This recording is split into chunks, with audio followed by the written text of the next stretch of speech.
லவ்னா என்னன்னு தெரிஞ்சுக்கணுமா? இல்ல எமோஷன்ஸ்னா என்னன்னு தெரிஞ்சுக்கணுமா? இல்ல ஒரு ஸ்டோரி இன்கம்ப்ளீட்டா இருந்தா, அது எவ்ளோ அழகா இருக்குன்னு தெரிஞ்சுக்கணுமா? அப்போ இன்னைக்கு நம்ம பார்க்க போற மூவிய நீங்க கண்டிப்பா போய் செக் பண்ணி பார்த்துருங்க. 100 டேஸ் 100 எமோஷனல் மூவி சேலஞ்சுல இன்னைக்கு நம்ம பார்க்க போற மூவி என்னன்னா, யுவர் நேம். இது ஒரு அனிமே. மகோட்டோ ஷின்காய் தான் டைரக்ட் பண்ணியிருப்பாரு. இந்த படம் மட்டும் இல்ல, எல்லா படத்தையும் செக் பண்ணி பாருங்க. பட் இது வந்து தி பெஸ்ட். ஏன்னா, இது வந்து இன்கம்ப்ளீட்டா இருக்கும். ஸ்டோரி கம்ப்ளீட்டா இருக்காது. நெறைய சின்ன சின்ன மிஸ்டேக்ஸும் பண்ணியிருப்பாரு. ஆனா, அந்த மிஸ்டேக்ஸும் பார்க்க அவ்ளோ அழகா இருக்கும். ஸ்டோரீஸ்ல சில குழப்பம் இருக்கும். அந்த குழப்பம் தான் அந்த ஸ்டோரிய அழகாக்குதுன்னே சொல்லலாம். யார்றா அந்த மனுஷன் இப்படி எழுதுறான்னு சொல்லிட்டு நான் யோசிச்சிருக்கேன். சரியான ஒரு ரைட்டரு, சரியான ஒரு டைரக்டரு. அனிமேவ எப்படி பொசிஷன் பண்ணணுமோ, அப்படி பொசிஷன் பண்ணியிருப்பாரு. நான் ஒன் லைன் மட்டும் சொல்றேன். பையனும் பொண்ணும் லவ் பண்ணுவாங்க. ஆனா, அவங்க பாடி ஸ்வாப் ஆன பிறகு லவ் பண்ணுவாங்க.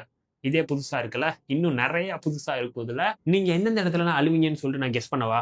கிளைமாக்ஸ்ல கண்டிப்பா அழுவீங்க. அது தவிர ஹீரோ வந்து ஹீரோயின் நேம ஞாபகம் வச்சுக்க முடிஞ்ச அளவுக்கு புஷ் பண்ணுவான். அந்த இடத்துல அழுவீங்க. இந்த மாரி அழுகுறதுக்கான தருணம் ஒவ்வொருத்தருக்கும் மாறும். என்ன பொறுத்தவரைக்கும் இந்த 2 இடத்துல கண்டிப்பா அழுவீங்க. இத தவிர்த்து அழுகுறதுக்கான தருணம் நெறைய இருக்கும் இந்த படத்துல. எனக்கு வந்து ஒரு மிகப்பெரிய ஆசை இருக்கு. அந்த கிளைமாக்ஸ்ல ஒரு பிளேஸ காட்டியிருப்பாங்க. ஒரு படிக்கட்ட காட்டியிருப்பாங்க.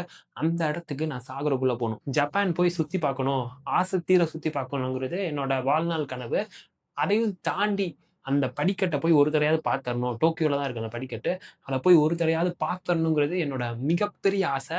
ஏன்னா, அந்த சீன் எண்ட் ஆகுற விதம் வந்து அவ்ளோ அழகா இருக்கும். அதுக்காகவே போணும்னே தோணும். அந்த அனிமே மட்டும் இல்ல. நெறைய அனிமே ஸ்பாட்ஸ் வந்து என்னோட ட்ரீம் லிஸ்ட், பக்கெட் லிஸ்ட்ல இருக்கு.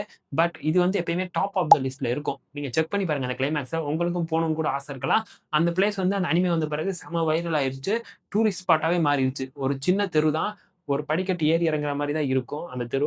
அது வந்து இந்த அனிமே வந்த பிறகு செம்ம ஃபேமஸ் ஆயிருச்சு வேர்ல்டு வைடா. ஜப்பான்லயும் அது வந்து டூரிஸ்ட் ஸ்பாட்டாவே மாத்திட்டாங்க. அப்படி ஒரு இம்பாக்ட்ட தான் இந்த மூவி கிரியேட் பண்ணியிருக்கு. அப்ப யோசிச்சு பாருங்க இந்த மூவி எப்படி இருக்குன்னு சொல்லிட்டு. நெறைய பேர் பார்த்திருப்பீங்கன்னு நெனைக்கிறேன். பார்த்திருந்தா யுவர் நேம்னு கமெண்ட் பண்ணுங்க. பார்க்காட்டி பார்த்துட்டு நீங்க எப்படி ஃபீல் பண்ணீங்கன்னு சொல்லிட்டு கமெண்ட் பண்ணுங்க. நீங்க ஒரு ரைட்டர் ஆகணும்னு ஆசைப்பட்டா இந்த மாரி ஸ்டோரீஸ்லாம் பார்த்தீங்கன்னா, உங்களுக்கு நெறைய ஐடியா கிடைக்கும்னு சொல்லிட்டு இந்த வீடியோ முடிச்சுக்கிறேன். இட்ஸ் பாரதி. பாய்.